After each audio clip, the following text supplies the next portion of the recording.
একদিনে ব্রহ্মদত্ত ধাম দর্শন। হাওড়া থেকে বর্ধমান কর ধরে বারুইপাড়া বা শিয়ালদা থেকে ডানকুনি লোকালে ডানকুনি নেমে বারুইপাড়া ট্রেনে যেতে হবে।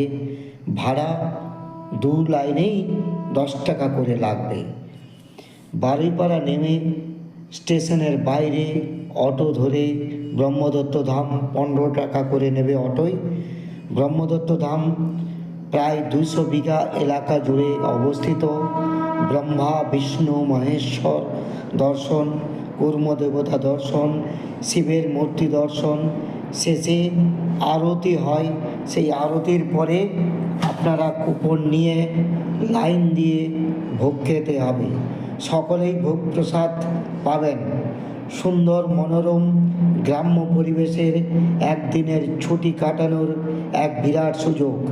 মাত্র 50 টাকায় খরচ করে যাওয়া আসা এবং সমস্ত মন্দির দর্শন করবেন। সেই সঙ্গে মন্দিরের গেটের সামনে পুজো দেওয়ার ডালার ব্যবস্থা আছে।